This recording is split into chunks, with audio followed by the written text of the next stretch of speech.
Sejarah gerakan demokrasi di Indonesia pernah melahirkan sejumlah tokoh yang berjasa dalam mendorong terciptanya kehidupan demokratis di tanah air. Salah satu ikon gerakan pro-demokrasi di Indonesia yang ketokohan dan reputasinya dalam perjuangan hak-hak sipil tidak diragukan lagi adalah Adnan Buyung Nasution.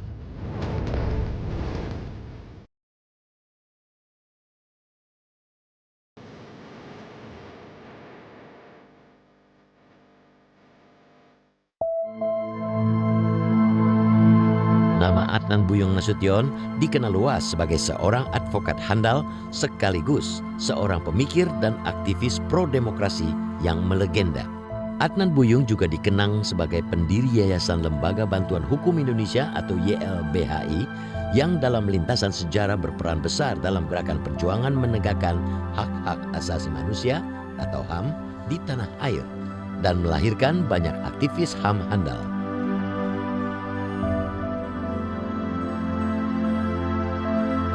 Lahir di Jakarta pada tanggal 20 Juli 1934, Adnan Buyung Nasution yang memiliki nama asli Adnan Bahrum Nasution telah terdidik menjadi sosok yang tangguh dan mandiri sejak ia masih kanak-kanak. Pada usia 12 tahun, Buyung telah hidup sendiri dengan adik sematawayangnya, Samsi Nasution, dengan berdagang barang loakan di Pasar Krangan, Yogyakarta. Di tempat ini pula, ibunda Buyung, Ramlah Dogur, berjualan es cendol. Kehidupan penuh perjuangan ini harus dilakukan Buyung dan ibunya karena sang ayah, R. Rahmat Nasution, pergi bergerilya berperang melawan Belanda dari tahun 1947 hingga 1948. Almarhum ayah itu masa kecilnya lebih banyak kehidupan di zaman revolusi ya. Bahkan yang saya tahu dan saya pernah dengar dan beliau cerita mengenai beliau bahkan pernah katanya nggak tahu kalau pernah tidur sekamar dengan Tan Malaka di Yogyakarta. Itu dia almarhum itu baru tahunya setelah Tan Malakanya pergi. Jadi dia semalaman tidur sama seorang tokoh, dia sendiri nggak tahu kalau itu adalah seorang tokoh yang lagi dicari banyak orang gitu. Sang ayah yang merupakan pejuang gerilya merupakan sosok yang sangat berpengaruh dalam membangun karakter dan ketokohan Buyung. Ayahnya ayah sudah meninggal, tapi saya banyak mendengar cerita dari ayah bagaimana nasionalisnya almarhum. Ayah sampai cerita bahwa almarhum itu masih muda, almarhum kakek ya, itu masih muda, itu sudah merantau dari kampung ke Jakarta, terus akhirnya menjadi wartawan, kemudian menjadi pendiri Antara, dekat dengan almarhum Adam Malik, kemudian juga mengajarkan ayah tentang prinsip-prinsip demokrasi dan sebagainya. Sejak muda, Buyung terlibat aktif dalam berbagai kegiatan organisasi. Saat bersekolah di SMA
terkadang tidak memikirkan istrinya, tidak memikirkan anaknya, tanda kutip ya, tidak memikirkan itu.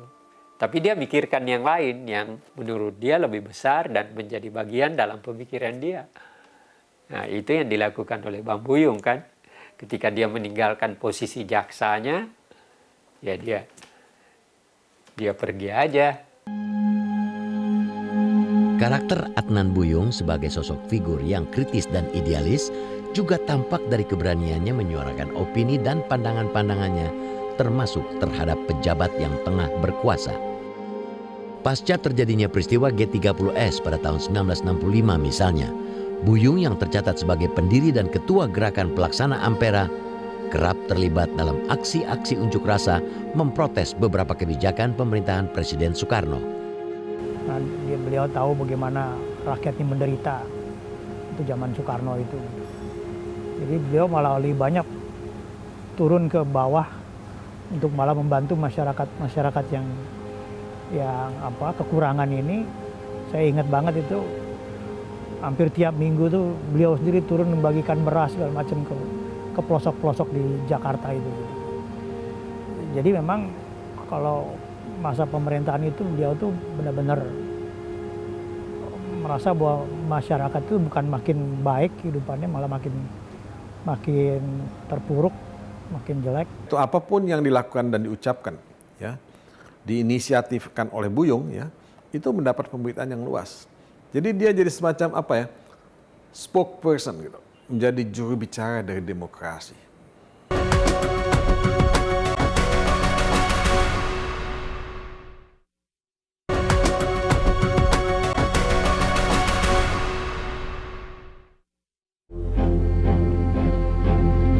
Pada tahun 1970, karena gerah dengan praktek penegakan hukum di Indonesia, Adnan Buyung menggagas pendirian Lembaga Bantuan Hukum atau LBH Jakarta dan membuka kantor pengacara.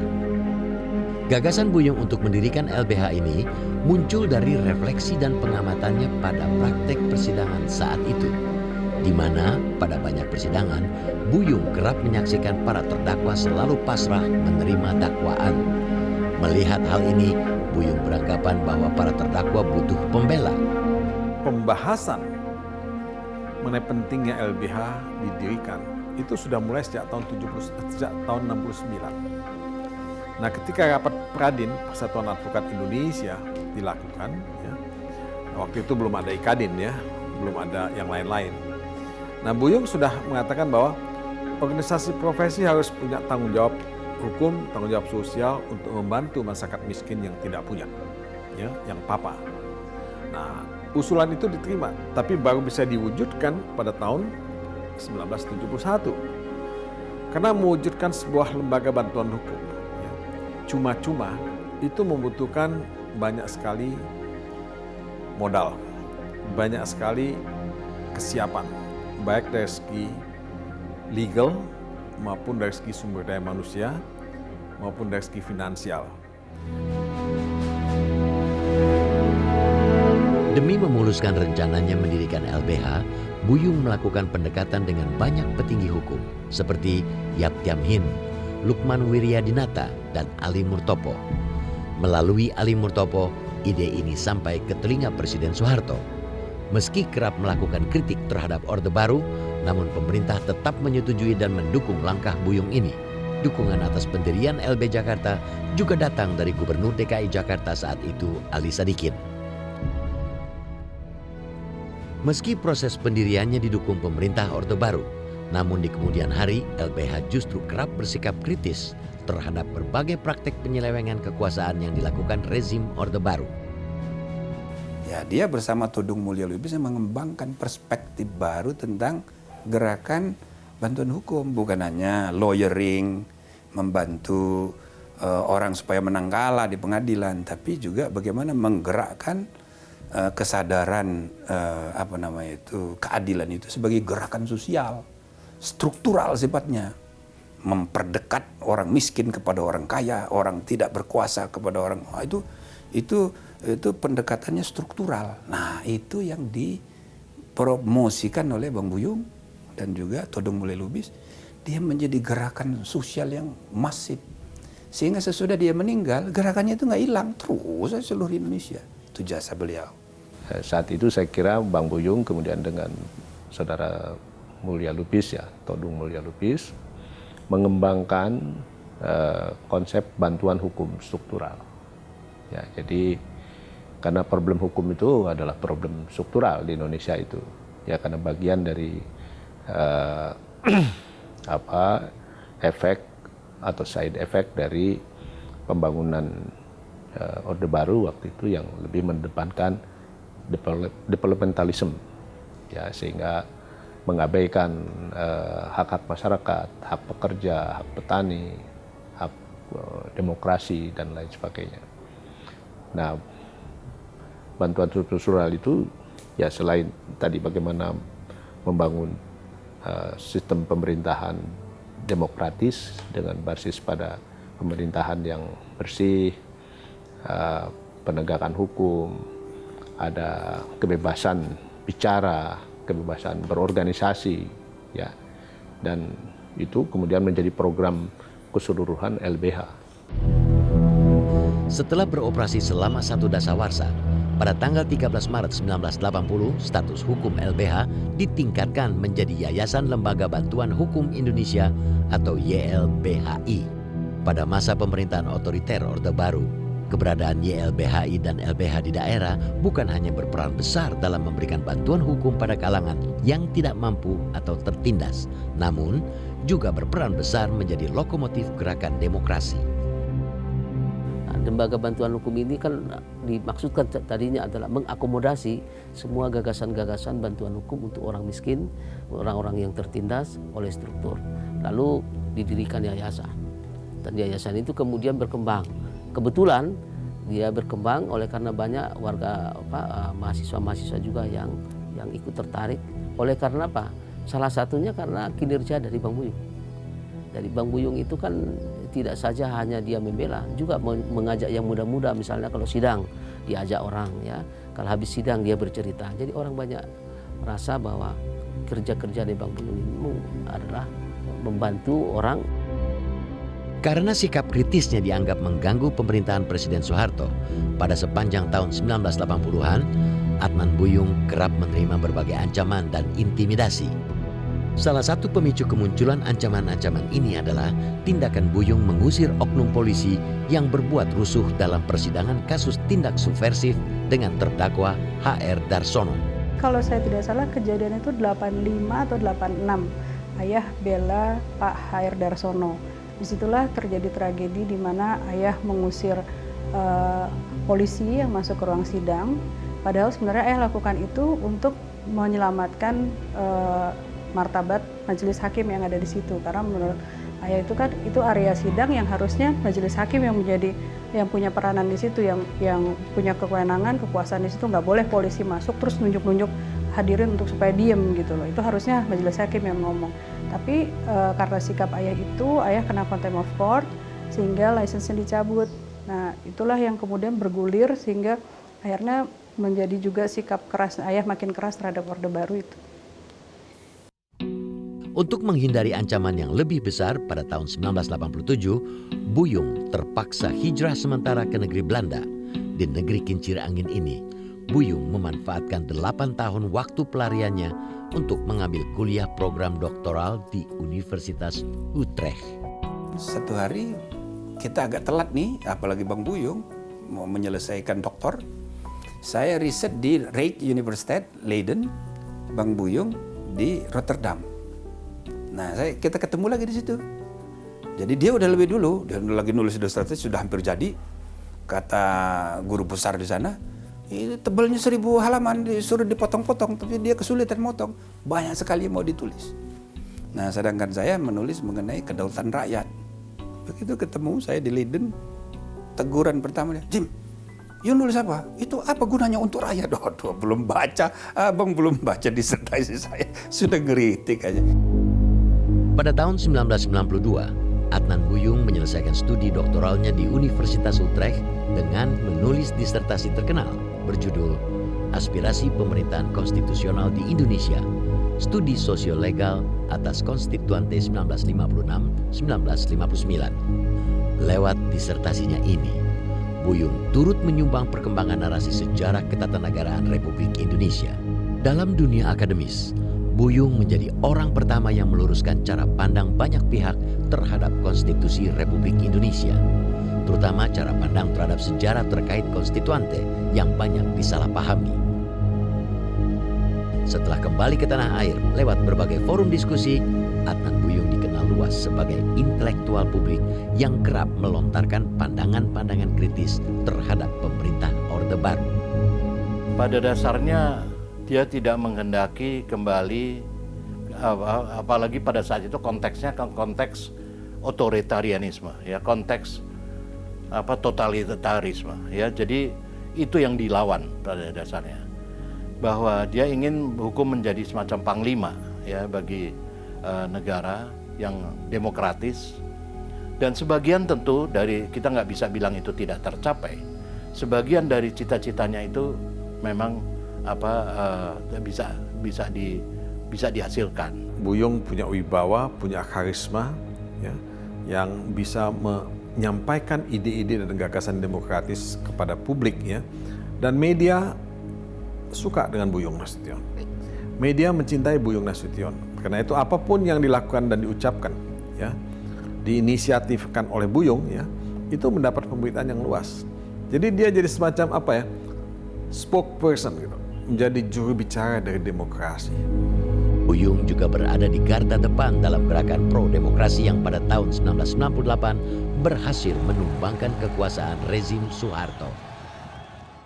Kalau menurut saya sih, nggak dalam 100 tahun ya ada seorang ABN lagi gitu.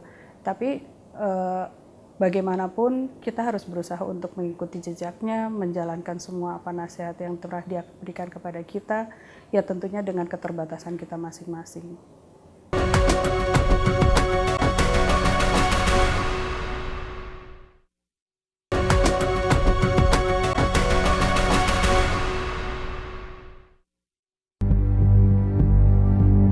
Selain mendirikan Lembaga Bantuan Hukum atau LBH, Adnan Buyung juga mendirikan kantor advokat profesional. Dalam menjalani profesinya sebagai pengacara profesional, Buyung kerap dinilai sebagian kalangan sebagai kuasa hukum yang kontroversial. Buyung misalnya sering menangani kasus-kasus yang bertolak belakang dengan latar belakang aktivitasnya sebagai pendiri LBH. Sebagai advokat profesional, Adnan Buyung beberapa kali pernah menangani kasus korupsi dengan nilai korupsi yang fantastis, semisal kasus Samsul Nur Salim dan kasus Gayus Tambunan.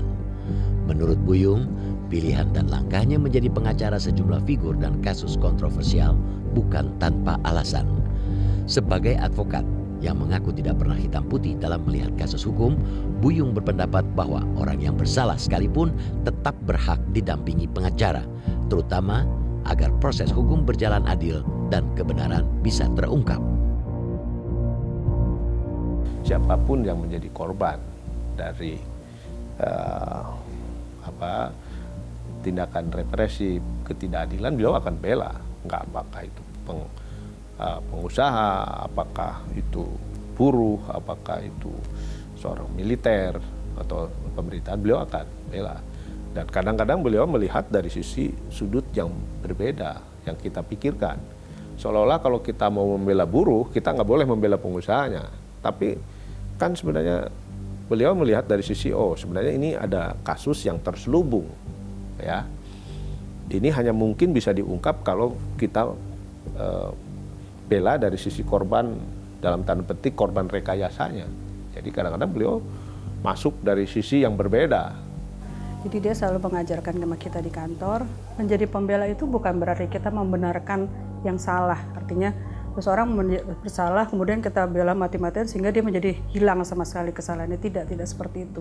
Kita membela klien dalam koridor hukum, artinya sesuai dengan kesalahan yang dia lakukan, tidak lebih tidak kurang. Jangan juga dia menjadi korban permainan, misalnya dijadikan ATM oleh pihak yang menahan atau apa gitu kan. Kadang-kadang ada hal seperti itu. Jadi memang kita menangani klien diajarkan oleh ayah adalah sesuai pada porsinya, tegakkan hukum. Jadi kalau memang dia bersalah, ya hukum memang, tapi yang pantas sesuai dengan ketentuan hukum yang berlaku, sesuai dengan apa yang dia lakukan. Jangan dia dihukum atas kesalahan-kesalahan yang tidak dia lakukan. Menurut Putri Adnan Buyung, Pia Nasution, sosok ayahnya sebagai pengacara komersial tidak banyak berbeda dengan sosoknya sebagai pendiri LBH. Meski berada di dua dunia yang berbeda, namun keteguhan hati dan komitmen ayahnya dalam membela hak asasi manusia tetap ia junjung tinggi. Ayah itu sebagai lawyer selalu menanamkan pada kita di kantor adalah tidak ada klien yang tidak penting. Tidak ada kasus yang kecil. Semua klien, semua orang datang ke kantor kita itu adalah butuh bantuan. Kalau kita memang tidak bisa membantu dalam misalnya karena konflik of interest atau memang workload kita tinggi, berusahalah untuk tetap menjadi pendengar yang baik. Dengarkan keluhan mereka, dengarkan klien yang datang. Kalau memang kita tidak bisa bantu, coba bantu dengan menyalurkan ke lawyer lain yang kira-kira memang kita bisa percaya bahwa mereka akan membantu dengan sepenuhnya, bukan memanfaatkan.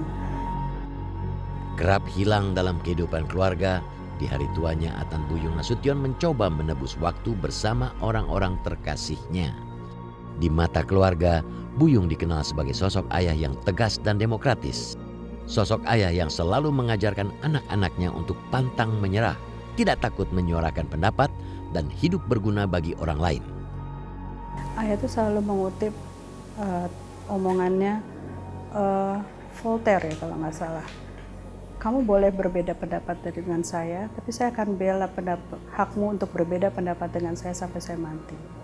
Itu yang selalu saya ingat. Jadi ayah selalu menanamkan pada kita, gak boleh marah kalau orang berbeda pendapat. Hargai orang yang punya pendapat berbeda. Gak boleh emosi kalau orang menentang kita gitu. Berdebatlah, berargumentasilah dengan benar. Carilah solusi atau jalan tengahnya. Jangan memaksakan pendapat satu sama lain, itu aja. Tapi kalau terkait dengan apa yang sudah ayah lakukan selama masa-masa hidupnya, ya kalau menurut saya sih nggak dalam 100 tahun ya ada seorang ABN lagi gitu.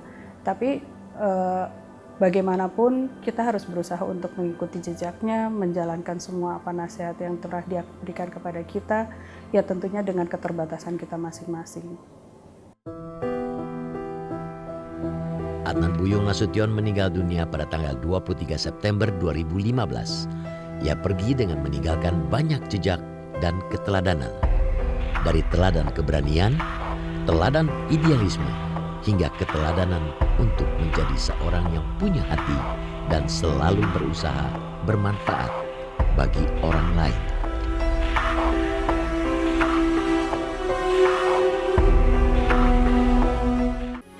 Metro TV. Jelajahi cara baru mendapatkan informasi. Download Metro TV Extend sekarang.